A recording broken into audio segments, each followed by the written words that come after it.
Present నిత్యావసర సరుకుల ధరలు బాగా పెరిగిపోతున్నాయండి. ఇంతకుముందు గతంలో నేను తీసుకున్నప్పుడు సరుకులు ఉన్న పరిస్థితిని బట్టి నేను సాటి వ్యవసాయ కూలీ రైతుని ఆటో దోలుకొని బతుకుతాను నేను. అలాంటిది ఇంతకుముందు నూనె ప్యాకెట్ ఎంత ఉందండి? 120 రూపాయలు చూసాము, అంతకుముందు 80 రూపాయలు చూసాము. ఇప్పుడు మొన్న గవర్నమెంట్ లో ఉండ రేట్ల కన్నా ఇప్పుడు అధికంగా ఉండే. బియ్యం కట్ట ఎంత ఉంది ఇవాళ? చూసి మంచి బియ్యం కేజీ 80 రూపాయల పైనే ఉంది. అవును కదా, గతంలో ఎంత ఉంది బియ్యం రేటు? అవును, 10-50 వరకు చూసింది లెక్క. తక్కువగా ఉంది. మేము కొనుక్కుంటాం బియ్యం, రైస్ కూడా. అలాంటిది మొన్న రేషన్ బియ్యం పట్టుకున్నారు అని చెప్పి మొన్న పవన్ కళ్యాణ్ గారు రంగంలో దిగి ఇచ్చేసాడు, సీజ్ ద షిప్ అనే డైలాగ్తో. మరి గత కొన్ని సంవత్సరాల నుంచి ఆ పోర్ట్లోనే బియ్యం రేషన్ అనేది బాగా జరుగుతూనే ఉంది. ఇప్పుడు జరగటం కాదు. కాంగ్రెస్ గవర్నమెంట్ లో మొన్న హర్ష్ కుమార్ గారు మాజీ ఎంపీ ఆయన చెప్పుకొచ్చాడు. ఇప్పుడు జరగటమేంది? దీన్ని కాంగ్రెస్ ప్రభుత్వాలు ఇవన్నీ గతంలో జాతీయ పార్టీలు పరిపాలించినప్పుడే జరిగినాయి. ఇప్పుడు జరగటం ఏముంది అంటే ఇదేదో హడావుడి ప్రక్రియ లాగా ఉంది కదా సార్. అంతా ఏంటంటే డైవర్షన్ పాలిటిక్స్. ఇచ్చిన పథకాలు అనేది పూర్తి చేయకుండా ఇలానే రాజకీయాన్ని పక్కదోవ పట్టిస్తా ఈ మీడియా కూడా దాన్ని హైప్ చేస్తా ఉంటే జనాలు మర్చిపోతారు. అంటే సార్ కొంతమంది పేదవాళ్ళ పరిస్థితి జరుగుతుంది. పేదవాళ్ళు ఇప్పుడు ఈ పథకాలు పొందిన వాళ్ళు ఎంతమంది ఉన్నారు కదా అర్హులు. సరే మాలాంటి వాళ్ళకంటే ఉద్యోగాలు చేసుకుంటాం ఇవ్వకపోయినా పర్లేదు. మరి లెక్కలేని వాళ్ళు ఉన్నారు, వికలాంగులు ఉన్నారు, వాళ్ళకి సమాచారం ఇవ్వడానికి వాలంటీర్లు లేరు. ఏమంటే అర్హుల కన్నా ఇవ్వచ్చు కదా. ఏమైంది ఇప్పుడు? అర్హుల కన్నా ఇవ్వచ్చు కదా. నేనైతే ఒకటి చెబుతున్నానండి.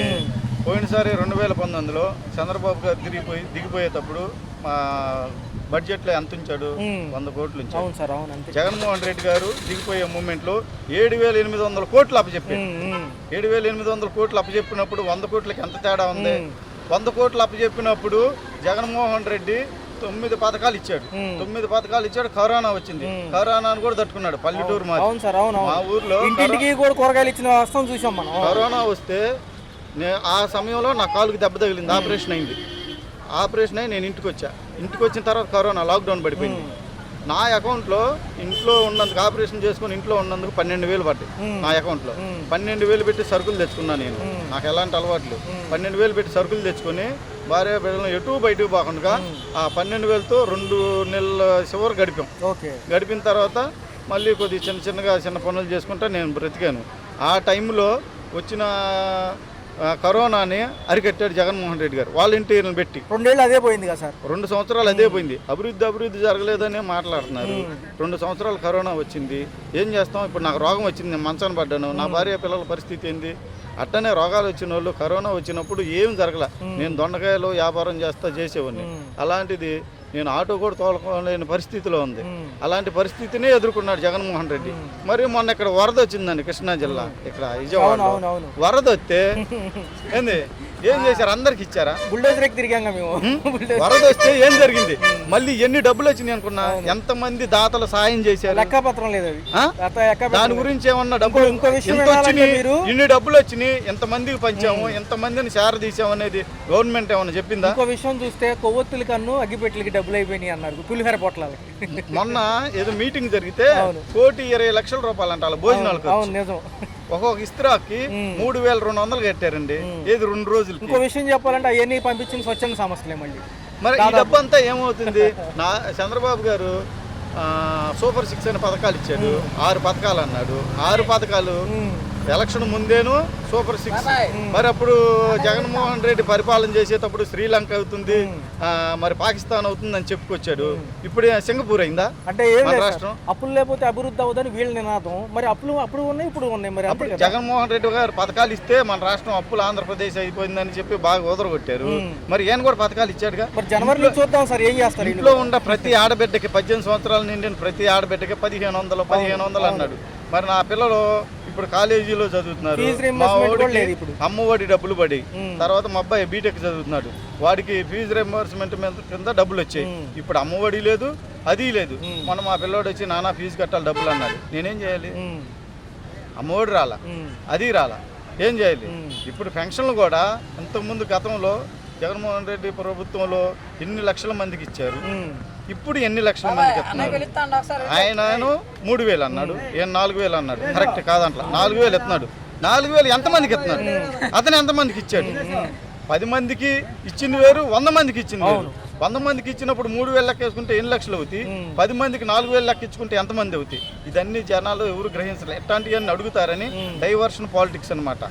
ఈ ఏదైనా కొత్తది విధానం తీసుకొస్తే ప్రజలు అటు చూస్తారు, ఈ మర్చిపోతారు అన్న ఉద్దేశంతో ఉంది. కానీ ఈ ప్రభుత్వం పారదర్శకంగా ఏమి లేదు.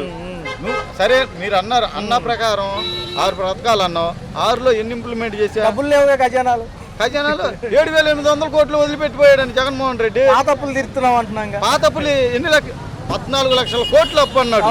మొన్న అసెంబ్లీలో చూపించింది 18 అంట. 18 కాదండి, 6 లక్షల చిల్లర. కేంద్ర గవర్నమెంట్ కూడా చెప్పింది, ఆంధ్రప్రదేశ్ ప్రభుత్వం అప్పు చేసింది 6 లక్షల చిల్లర. ఇల్లేని 14 లక్షలు అన్నారు. 14 లక్షలకి 6 లక్షలకి ఎంత తేడా ఉందండి? మరి అసలు అంత తేడా ఏమన్నా లెక్క పొంతనుందా? మరి మేము అనుకుంటున్నాం అనేదానికి నువ్వు 40 సంవత్సరాలు ఇండస్ట్రీ కలిగిన అనుకునేది ఏంది? నీకు తెలియదా? లెక్క డేటా ఉంటే మాకు అవసరం లేదన్నారు, పాత డేటా తీసుకోండి సార్ అంటే. అదే ఇప్పుడు ఎన్ని జనాలు రోడ్డు మీదకి వచ్చి అడుగుతారని డైవర్షన్ చేయటం అన్నమాట. ఎవరన్నా ఏదైనా రోడ్డు మీదకి వస్తే వాళ్ళని పట్టుకెళ్తాం, లోపల వేయటం, అలా ఉందో పరిస్థితి ప్రభుత్వం. ఛార్జీలు పర్లేదంటారా? కొంచెం తగ్గించలేదంటే తగ్గించేం లేదు. ఏ గవర్నమెంట్ వచ్చినా తప్పదు. ఇక అది అందరు చెప్పే మాటలేదు. ఎలక్షన్ అంత వరకు మేము పెంచమన్నారు. వీళ్ళు ఏంటంటే యూనిట్లు పెంచకుండా ఏం చేశారంటే స్లాబ్ పెంచేశారు. కస్టమ్ ఛార్జ్ అని ఇవన్నీ బాగా బాధ చేశారు. ఉప ముఖ్యమంత్రి గారు పనితీరులు ఎలా ఉన్నాయి? వాళ్ళ కడప జిల్లా పర్యటనలో ఉన్నారు కదా. పనితీరు అంటే అది ఇంకా అది సొంత పార్టీ అయితే ఓకే. ఒకరికి ఏదో పని చేసేటప్పుడు ఆయన ఏం చేస్తాడు, ఏం చేయలేదు. సార్ రేషన్ బియ్యం బదులు ఒకవేళ డబ్బులు ఇస్తే బాగుంటుందా? సన్న బియ్యం ఖచ్చితంగా ఇస్తే బాగుంటుందా? ఈ రేషన్ బియ్యం డబ్బులు ఇస్తే కరెక్ట్. ఎందుకంటే ఇవన్నీ మళ్ళీ వాళ్ళకి వెళ్ళిపోతున్నాయి. రేషన్ డీలర్లే కొనుక్కుంటున్నారు. సార్ రాబోయే కాలంలో అభివృద్ధితో కూడిన సంక్షేమం కాబట్టి రాష్ట్రం లోటు బడ్జెట్లో ఉంది. సంపద సృష్టికి ఒక పక్క చూసుకుంటే చాలా అప్పులు అవుతాయి కదా సార్, ఎలా అనిపిస్తుంది? సంపద సృష్టి అనేది ఏముండదండి. అది సంపద ఏం సృష్టిస్తా ఏముంది మనకి ఇక్కడ సంపాదిస్తుంది? మనకు రావాల్సిన మెయిన్ అంటే మెయిన్ అన్నిటికన్నా పడదు ఏంటంటే ఇది ఏమంటారు షిప్పింగ్. మనకి ఏంటంటే మామూలుగా వాటర్ రేవులు ఉన్నాయి కదా, పోర్టుల ద్వారా ఎక్కువ ఆదాయం. ఎక్స్పోర్ట్ మెయిన్ ఆదాయం. ఇవి ఐటీ కన్నా అదే ఎక్కువ ఆదాయం. అది సామాన్య ప్రజలు తెలియదు. ఎంతసేపు ఐటీ అని కొట్టుకుంటున్నారు. మనకి ఎక్కువ ఆదాయం వచ్చేది పోర్టులే. సార్ ఉచితాలు ఎంతవరకు ఇవ్వచ్చు అసలు జనాలకి? కొంతవరకు ఇవ్వచ్చు. అతిగా ఇచ్చేసి సోమరులు చేయడం కరెక్ట్ కాదు. సార్ ఫైనల్ క్వశ్చన్ చూసుకుంటే కేంద్రం అన్నీ ఎప్పుడూ కూడా దక్షిణాది రాష్ట్రాల మీద చిన్న రాష్ట్రం విడిపోవడమే పెద్ద తప్పు. ఇది రాష్ట్రం విడిపోయిందా పలసన పడిపోయాం. ఎంపీ సీటు తగ్గిపోయేదానికి లెక్కలేని పని. మరి మాజీ ముఖ్యమంత్రి గారు జనవరి నుంచి జనంలోకి వచ్చి ప్రాబ్లమ్స్ పైన అందరిని అడుగుతానంటున్నారు జనంలో. మరి పథకాల అమలు కూడా పాలకపక్షాన్ని ప్రశ్నిస్తారంటున్నారు. ఇప్పుడు పథకాల అమలు అంటే అతను చేసి ఉన్నాడు, తిని తర్వాత జనం ఏంటంటే మర్చిపోలేకపోతున్నారు. మాకు అవి ఇచ్చారు అని జనం ఏంటంటే ఇంకా భ్రమలో ఉన్నారు. అలా ఏ నాయకుడు వచ్చినా మేము అవి ఇస్తామని అట్లా ఉన్నారు. ఎలా అనిపిస్తుంది? పొరపాటు చేయని చూద్దాం. నిత్యావసర సరుకులు ఇవన్నీ గతంలో ఎంత అయ్యాయి? నెలకి ఎంత అయ్యాయి అసలు సుమారు ఖర్చులు? ఒక లెక్క ఉంటుంది కదా సుమారు ఖర్చు. అంటే ఇప్పుడు నాకైతే నెలకి 2,000 3,000 అవుతాయి అన్న.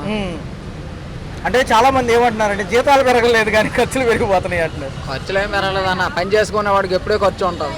పని చేయని వాడికి ఏముంది? ఇప్పుడు 100 రూపాయలు ఆదాయం వస్తే 200 ఖర్చు పెడితే అప్పుల పాలు అవడం ఏంటి? మరి ఎలా ఉంది? నిన్నేమో మాజీ ప్రభుత్వాలు కరెంటు బిల్లుల పైన పోరుబాటు చేశాయి. నిజంగా అంత భారంగా ఉన్నాయా? అవైతే మనకు తెలియదు అన్న.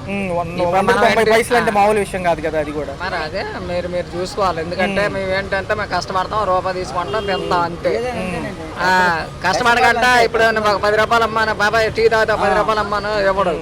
మరి ఉప ముఖ్యమంత్రి పవన్ కళ్యాణ్ గారు ఈరోజు కడప జిల్లా పర్యటనలో ఉన్నారు. ఆయన పనితీరులు ఎలా అనిపిస్తున్నాయి? మొన్న కాకినాడ బియ్యం పట్టుకున్నప్పటి నుంచి కూడా కొద్దిగా క్రేజ్ పెరిగినట్టుంది ఆయనకి. అంతే బియ్యం పట్టుకోవడం ఇంకంతే. ఎవడైనా రేషన్ బియ్యం అమ్మితే ఎవడైనా పట్టుకోవాల్సిందే. గవర్నమెంట్ ప్రతి ఒక్కటి నువ్వు పట్టుకోవచ్చు, నేను పట్టుకోవచ్చు, ఎవడైనా పట్టుకోవచ్చు. గవర్నమెంట్ది దాని బదులు డబ్బులు ఇస్తే బాగుంటుంది అంటున్నారు. ఏదన్నా చూడొచ్చు. పని ఇస్తే ఎందుకన్నా 2 నిమిషాలు ఖర్చు పెట్టి పారదాం. ఇంకా సన్న బియ్యం ఇచ్చే ఛాన్స్ ఉందంటారా? సన్న బియ్యం గిన్న బియ్యం ఏమైనా వచ్చిన రేషన్ కార్డు ఎక్కడ ఇస్తానో అక్కడికి డీలర్ దగ్గరికి వెళ్ళి తీసుకొని వస్తాం. లేదు అమ్మేవాడిని కూడా అరెస్ట్ చేయాలి. మరి ఈసారి 4 ఏళ్ల పరిమితిలో అభివృద్ధి అంటున్నారు కదా, పోలవరం అమరావతి ఈ చూడొచ్చు అంటారా? చేశారు కదా.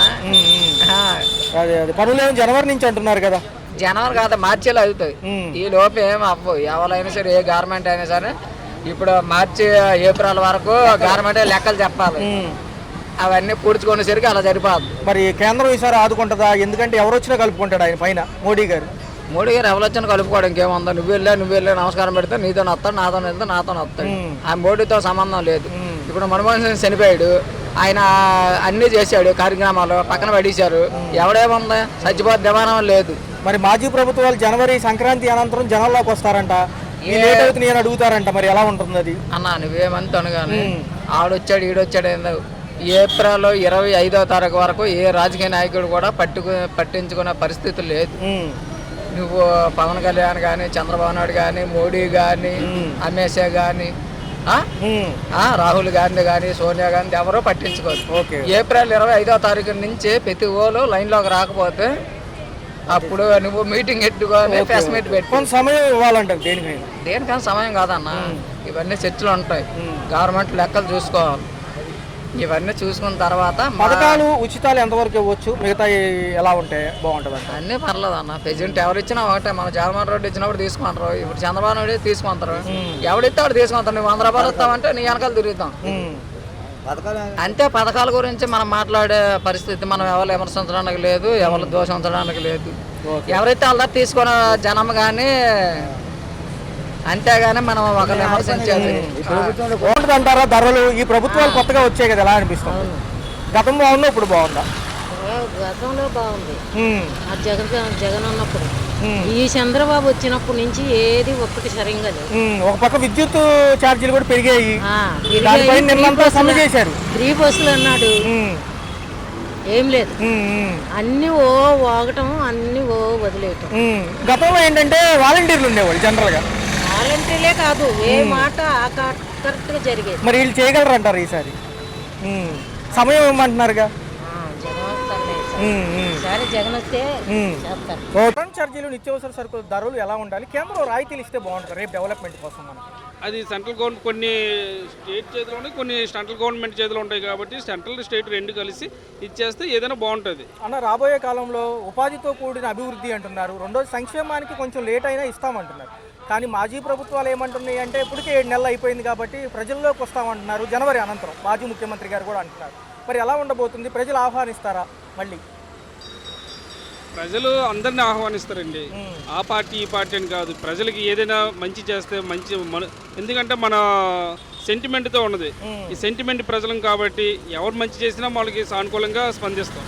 దానిలో ఇంకా ఏ మొహమాటం లేదు. అన్నగారు కేంద్రం ఎప్పటికప్పుడు ప్రకటిస్తున్నప్పటికీ కూడా మనకైతే నిధులు కూడా అప్రూపంలోనే అంటున్నారు. మళ్ళీ ఒక పక్క జీఎస్టీ కూడా వచ్చే ఆర్థిక సంవత్సరం నుంచి పెరగబోతుంది అంటున్నారు.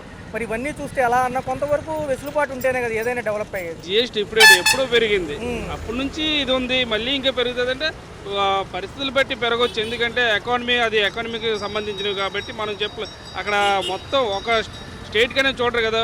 జిఎస్టీ అనేది ఓవరాల్ సెంట్రల్గా నుంచి చూసుకుంటారు, దాని పరంగా వాళ్ళు వేసుకుంటారు. కాబట్టి మనం ఇంకా దాన్ని సానుకూలించడమే. దానికి తగ్గట్టుగా మన స్టేట్ గవర్నమెంట్లు అవి మనకి స్థితిగతుల్ని మెరుగుపరిచేటట్టుగా చేసుకోవాలి. ఈ రాబోయే కాలంలో చూడబోతుంటే కనుక మనం ఏదైతే ఈ సెక్షన్కి సంబంధించి ఉద్యోగ కల్పనకి డిఎస్సీ ఒకటి ఉంది, రెండోది చూసుకుంటేనే 20 లక్షల ఉద్యోగాలు 4 ఏళ్ళు అంటారు. జనవరి దాటిన తర్వాత కూడా మనకి ఈ ప్రభుత్వం సంబంధించి అమరావతి పనులు మొదలవుతున్నాయి. మరి ఎలా ఉందన్న, అవుతుందా 4 ఇయర్స్లో లైఫ్ స్పాన్? ఎందుకంటే మన గౌరవనీయులు ముఖ్యమంత్రి గారు కళ కాబట్టి అది అయ్యే ఛాన్స్ ఉంది. 99% కంప్లీట్ చేస్తారని మాకు నమ్మకం ఉంది. తర్వాత ఇంకా ఫైనల్ క్వశ్చన్, జమినీ ఎన్నికలు ఒకవేళ 2027లో వాళ్ళు అనుకున్నట్టుగా వస్తే ప్రతిపక్షాలకు ఆస్కారమేనంటారు? మళ్ళీ జమినీ ఎన్నికలు అంటే అది స్టేట్ గవర్నమెంట్ల కన్నా సెంట్రల్ గవర్నమెంట్కే ఎక్కువ బెనిఫిట్.